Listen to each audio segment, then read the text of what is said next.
Well, welcome once again to Elevenses. I'm Kevin Williams of Survival Skills Rider Training. This is my twice weekly live webcast. It's show number 406 on Wednesday, the 31st of January.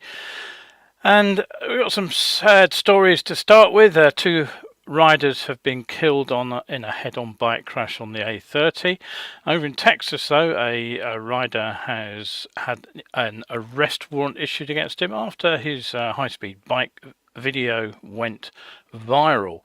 The National Highways Transport Safety Administration, NHTSA in the US, have taken a first step towards mandating impaired driving prevention technology in passenger vehicles.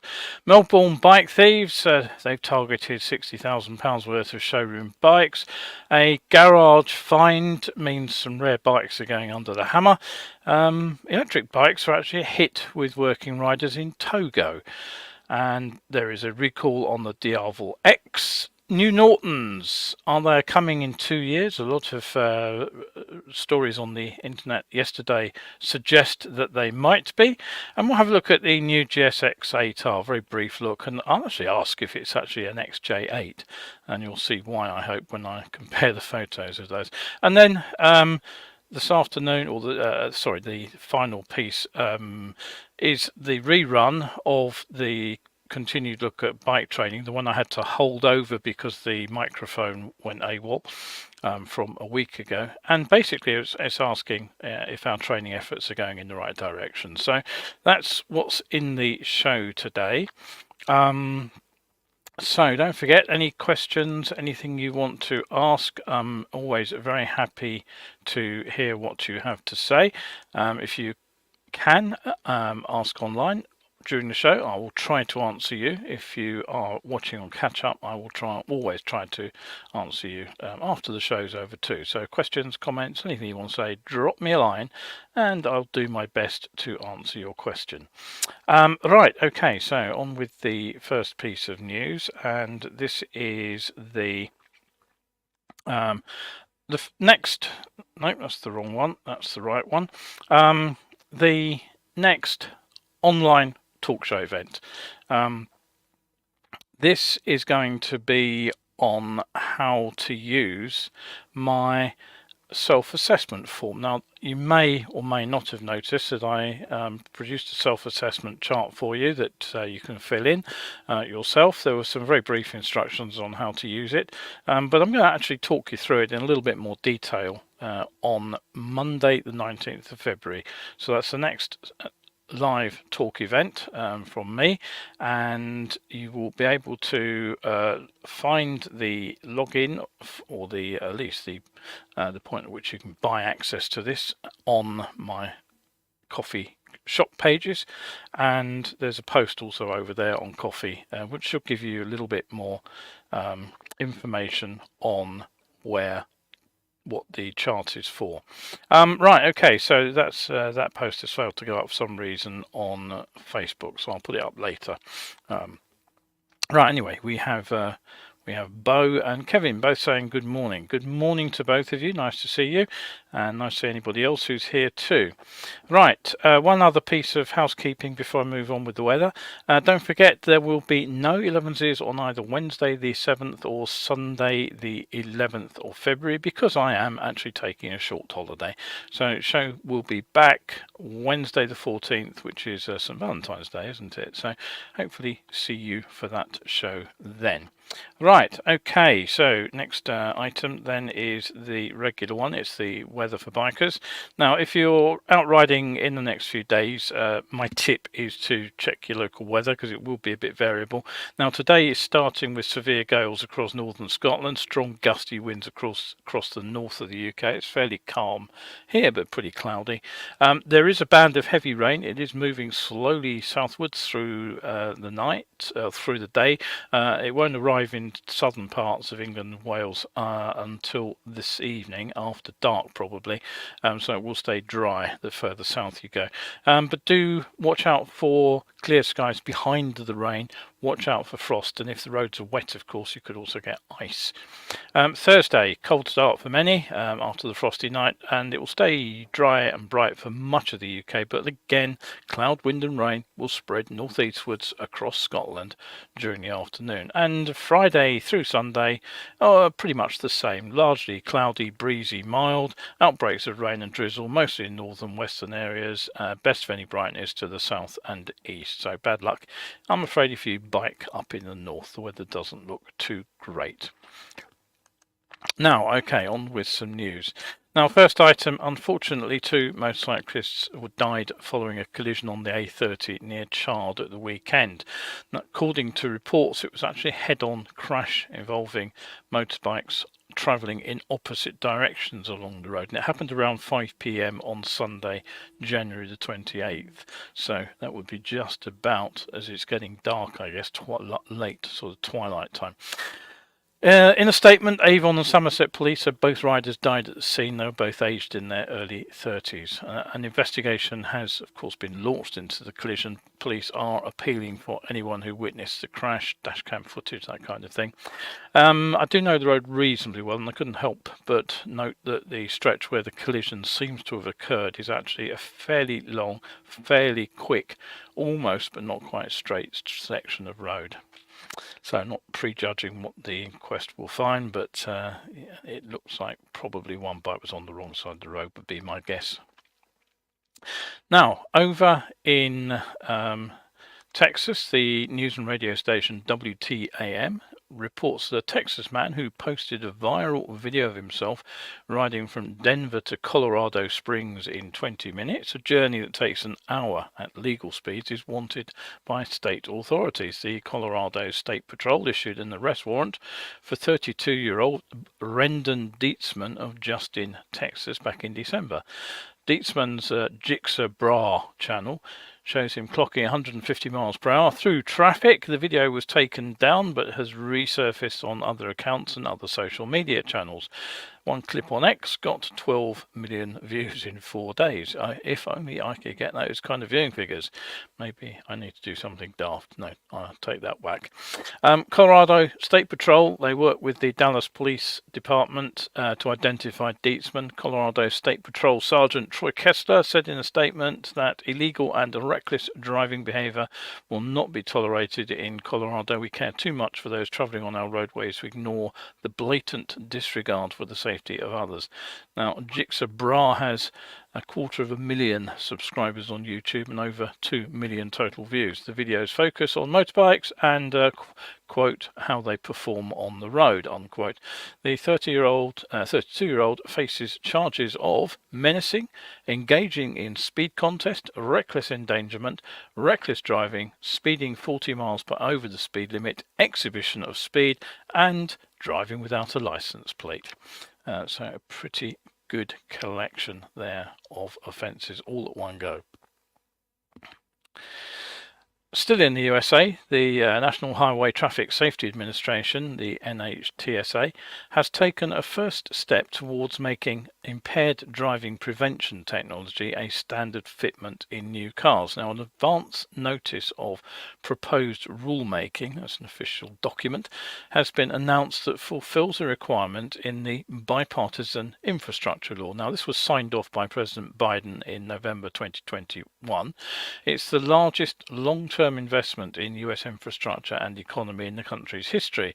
It promises $550 billion in new federal investment from 2022 through to 2026 in infrastructure, which includes roads, bridges and mass transit, water infrastructure, resilience and broadband.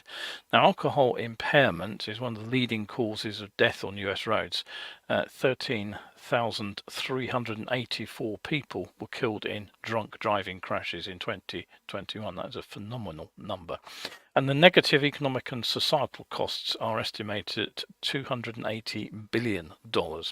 And Carlson, NHTSA's acting administrator, said impaired driving crashes are 100% preventable. There's simply no excuse or reason to drive impaired by alcohol or drugs. So the aim of this notice is to begin the process of gathering information about the current state of technology that can detect impaired driving, how that technology can be deployed safely and effectively, and it will provide information towards developing a technology standard to prevent driver impairment at the wheel. Now, the law requires that the NHTSA establish a federal motor vehicle safety standard, and this will require new passenger vehicles sold in the US to have this advanced drunk and impaired driving prevention technology once such technology can be shown to be practicable and to reduce crashes and associated deaths, amongst other factors. So if it comes to the US, expect it to come to Europe fairly soon. Thanks to Malk for that particular story. Okay, now don't forget, if you are enjoying the show, set yourself a reminder. It goes out Wednesdays and Sundays at 11 a.m. Usually live, occasionally recorded, and very, very rarely, as next month, I will miss 2 shows.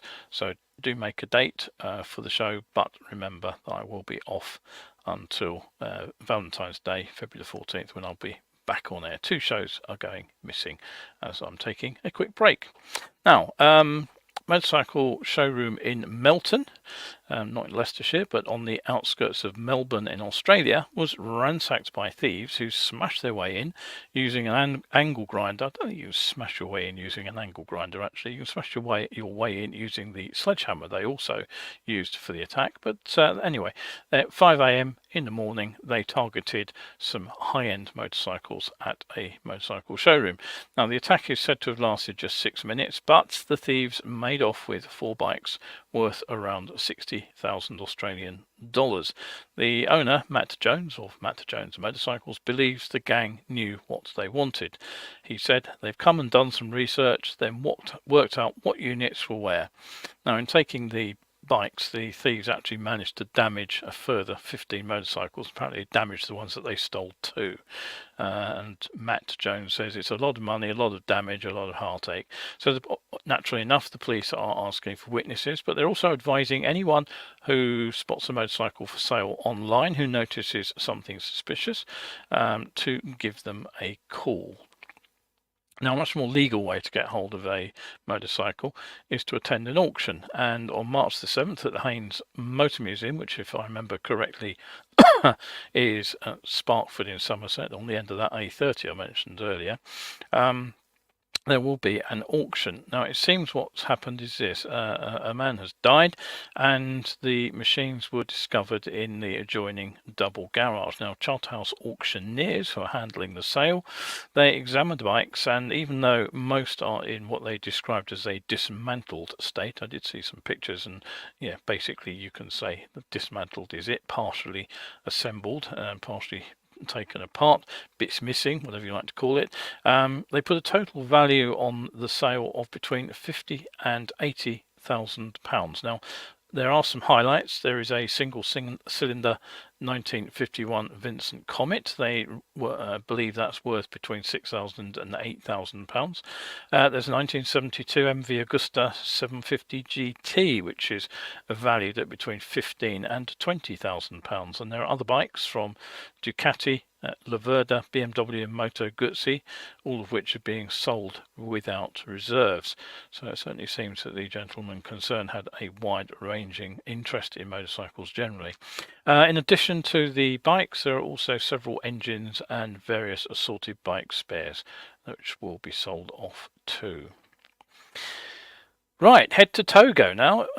It's in West Africa. It's not a particularly big country. It's a sort of long, thin one that comes in from the Gulf and sort of goes up north towards the Sahara. But bike riders in this West African country are early adopters of electric motorcycles. Now, at a battery swap station Onan Yao, who recently switched, they say, from driving a combustion-powered motorcycle to an electric motorcycle. He says there are 4 advantages to his new e-motorcycle compared with the old petrol engine model he previously rode. He says, first of all, the electric motorcycle is half the price to run. Secondly, it doesn't explode in the event of an accident. Thirdly, it reduces noise and air pollution. Fourthly, it's healthy to ride. Okay, now of course we're still talking tiny numbers here. There are an estimated 27 million 2- and 3-wheelers on the road in Africa. Less than 1% of those are currently electric, but the point is that there is a uptake of electric motorcycles in these states that we possibly would not consider having the sort of infrastructure that could actually power electric motorcycles. Now, the United Nations Environment Programme and the Global Environment Facility, they are assisting governments from 41 different countries to accelerate their uptake of e-mobility as part of the Global E-Mobility Programme. Now, it's this programme which has been helping Togo to move towards its Paris Agreement goals by supporting the development of a national e-mobility policy. The aim is to put in place the right regulatory but also fiscal mechanisms to make electric vehicles mainstream. Mary Yao, who's the Director of Technology at the Ministry of Environment there, says one of the government's objectives is to make the country a regional leader in e-mobility. He says there are almost 3,000 e-motorcycles on the road in Togo. So from Togo, I think the market will spread throughout the region, he says. So, right, okay, that's some of the news. Let's carry on with some stories about bikes. Don't forget, if you have any questions, anything you want to say, drop me a line. Always happy to answer. Now, back in the world of ICE engines, there is a safety recall on the 2017 to 2021 Ducati X Diavel. Now, apparently, the side stand fixing pin could wear and break, and this could cause the side stand to open and the sensor to turn off the motorcycle engine. Now, I'm not quite clear from that description exactly what's happening, whether it's the side stand dropping down under its own weight, if the pin that holds the spring, for example, snaps off or the spring snaps, then the side stand will drop down, and if there's a cutout switch attached to it, then kills the engine. Whether it drops out altogether thanks to the actual bolt mounting the side stand, if that breaks for some reason, it seems a bit unlikely because it is a big bolt, then presumably the whole side stand could drop off and turn the sensor off. But certainly riding away with the side stand down in the dim distant past, I can recall the implications of doing that, so I would imagine that there's also a risk of a crash. Now, if you've been a fan of Nortons' rebirth under TVS, you may have noticed that there's quite a lot of excitement. It's all come about in the last 24 or 36 hours or so, to the effect that TVS is actually developing a new range of motorcycles for Norton, which will likely appear, according to reports, in 6 to 8 quarters. So that's 1.5 to 2 years. Now, this is all thanks to a report in the Indian press. Beyond that, there's plenty of speculation about what might these appear, but what the report actually says is that the Norton are talking about super premium bikes. So exactly what that might be is anybody's guess, but so there are no hard facts on this at the moment, so it's a bit premature to say exactly what's coming down the line. But one bike we certainly do have is this one here. This is the Suzuki GSX-8R, and Suzuki GB, they've just announced their on-the-road price for this new model. You'll be able to ride away on it next month, so February, for £8,899, which isn't too expensive by current standards. Now, they are keen to talk up the sporty nature of the bike, of course, hence Suzuki have supplied lots of photos of the machine on track, but as you're probably bored with hearing, the bike shares the GSX 8S underpinnings, so it uses the same 61 kilowatt, 83 horsepower, 776 cc, 270-degree parallel twin motor, so a long way short of the previous generation of sort of the sports bikes, and it's wrapped up in the same tubular steel frame with a separate aluminium subframe. So basically an econo bike rather than a cutting edge technology machine, but that doesn't necessarily make it a bad bike. Now, the one thing that the bike does get over the old one, let me just zoom in and give you a closer view of that, are these new handlebars. They're said to be separate piece forged aluminium, but if you look closely, what you'll see is that they appear to bolt straight to the mounting points of the conventional tubular handlebars, which go through the top yoke there. Now, the result is a slightly more forward-leaning riding position, but I have to say these do actually remind me of Suzuki's bars on the early GS800s, GS500s, almost exactly the same. They just bolted to the top of the triple clamps there. Switch gear is also unchanged, as you can see, because there is the blanked off mirror mount there. Something else that's unchanged is the stacked headlights at the front of the machine. That's a clever money saving ploy. You get a full fairing, of course, but the lights, obviously they save some money. Put it all together and what you get is what Suzuki call a thoroughly modern interpretation of sports bike styling. But actually what comes over to me is rather different. It's a machine that actually resembles very closely the old Yamaha XJ6F. That's the full-fed version of the diversion that I actually own. Here's a picture of the front of it. If I swap back to the other one, perhaps you can see what I mean. There's a lot of similarities there between the two bikes. Mirror mounts, the sort of bar position, the flaring out of the fairing. Anyway, whatever. Even the headlamp looks vaguely similar because the Yamaha headlight there is sort of higher than it is broad. So I think front on the resemblance is clear. Let's have a look at side on. That, believe it or not, is the Yamaha diversion. Have a good look at that and then compare it with the Suzuki side on. There you go. There's not a lot to choose between them, really, is there? The fairing looks very same-ish side on. The exhaust pipe is tucked away under the body, ahead of the rear wheel, so you get that exposed look to the tail end of the bike. And the only real difference, quite frankly, is the pillion accommodation, which is a reasonable size on the Yamaha and a little bit on what I would describe as the Spartan side on the Suzuki.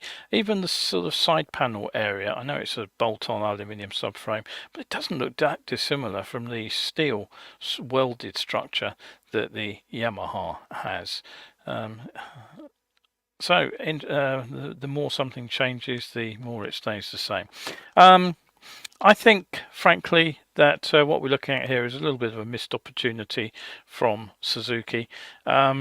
It's clearly not a sports bike in the sort of context of the old GSXRs, and frankly, they could have built this bike as a decent sort of all-rounder by giving it some sensible passenger accommodation. They've already done that with handlebar height. It's far from being a sporty bike. Sensible passenger would have allowed it to be used two up, and would have made it a decent all-rounder in my opinion. Bo says a good spot on the XJ6 similarity. Yeah, I really do think it looks a bit like the Yamaha. Still, I suppose it saved them spending a lot of money in the design studio to come up with a new looking motorcycle. Right, okay, and now on to the in-depth piece that I held over from last week. Now, if you remember, what I was due to talk about was to talk about training courses and some real research that's been done into whether or not they are effective. Now, 8 years ago, I actually posted about the study into on-road coaching that had looked at a particular program of training. This was in Australia, and it asked whether it actually had the effect that was expected, a reduction in crashes and injuries. Now, it was a randomized controlled trial. I won't bother to explain exactly how they work. I wrote at length about that in the original article, but the main point is that the people being studied are chosen at random. They're not sort of picked, cherry picked. Now, these random trials are commonly used in medical research. They're simple yet effective and powerful tools. So let's have a quick look at what the paper was all about. Well, the authors wanted to test the effectiveness of the on-road rider coaching program and to see if it actually did reduce crashes in novice motorcycle riders, because they are the ones most at risk. And basically what they did before they started the study is that they actually searched for pre-existing research on training courses, and they found what, quote, no high quality evidence about its effectiveness in preventing crashes. Okay, so what did they actually set out to do? How did they go about their own study? Well, to quote again, they took 2,399 newly licensed provisional riders. They recruited these in Victoria, Australia, and, quote, completed a telephone interview before randomization to intervention or control groups. So that's the first point. The group of novice riders, they were split at random into two subgroups. Now let's continue. Quote, riders in the intervention group were offered an on-road motorcycle rider coaching program which involved pre-program activities, 4 hours of riding, and a facilitated discussion in small groups with a riding coach. Now that sounds a little bit like Bike Safe or something like that to me, or one of the Transport for London courses which are offered to riders who just passed their test. Anyway, one group got training, the control group were left to go their own way. That's basically what happened. So what next? Well, now you measure the results. And again, here's the quotation from the paper. Outcome results were collected for all participants via telephone interviews at 3 and 12 months after program delivery, or at the same interval after the control group was picked and given no intervention whatsoever. And then what they did was interesting, because they linked the riders who were part of the study to, quote, police recorded crash and offence data. Now that's quite interesting, because many studies carried out in rider safety which purport to give positive results are often self-reported, like the phone-in interviews. People, you ask people, have you had a good time on the course? Have you learned anything? And they say, oh yes, thank you very much. But by looking at the police data, they're injecting something external. The researchers aren't simply reliant on the participants being honest and coughing up to them about the near misses and crashes that they've had or haven't had. So they went on to say the primary outcome was a composite measure of police recorded and self-reported crashes. Secondary outcomes included traffic offences, near crashes, riding exposure, and riding behaviours and motivation. So they mixed and matched the personal reports on riding with that external data. Now, basically, then what they did was they either had two riders who were offered this short rider training course or were not offered the short riding course, and then they measured the effectiveness in terms of whether they crashed or got caught for riding offences. And as I say, this data came from their official police data or their own reports. Now, what happened then? Well, having adjusted the results to take into account the dropouts, those who didn't complete the study by answering their telephone when they were called up, the research team found, quote, no effect on risk at 3 months or 12 months.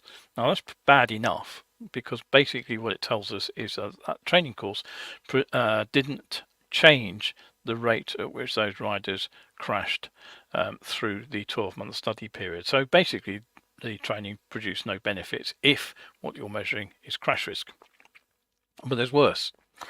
They also concluded that riders in the intervention group reported increased riding exposure, i.e. they went riding more by the sounds of things, increased speeding behaviour and increased rider confidence. Now, down in the paper's discussion section, where the authors consider the study's results and generally attempt to put their own conclusions into context with other studies on the issue, and they attempt to find plausible explanations, there is a key observation. They said, quote, "Our findings on a lack of effect on crashes are consistent with previous rider training literature, although this is at least in part due to the absence of a strong body of evidence." So two things really to say there. Firstly, that their results match what they did find in the way of other evidence, which is reassuring, at least because it does mean there's some consistency across these research studies. But as they pointed out, there's not a lot of research that's been carried out in the first place, which kind of comes up with these sort of answers. Now, if you do want to go looking for this study, it's available online, and I will just put the link up for you to go and look at. It's called "Does an on-road motorcycle coaching program reduce crashes in novice riders? A randomized control study." So it sounds tech, but if you read the abstract and you read the discussion at the end, generally you don't need to read the bit in the middle unless you're really interested in the technicalities of how a study like this goes about. That'll give you the sort of headline results and of the study itself. Right, okay, so yeah, go away, have a read if you can. I'll certainly be interested to hear what anybody has to say about this.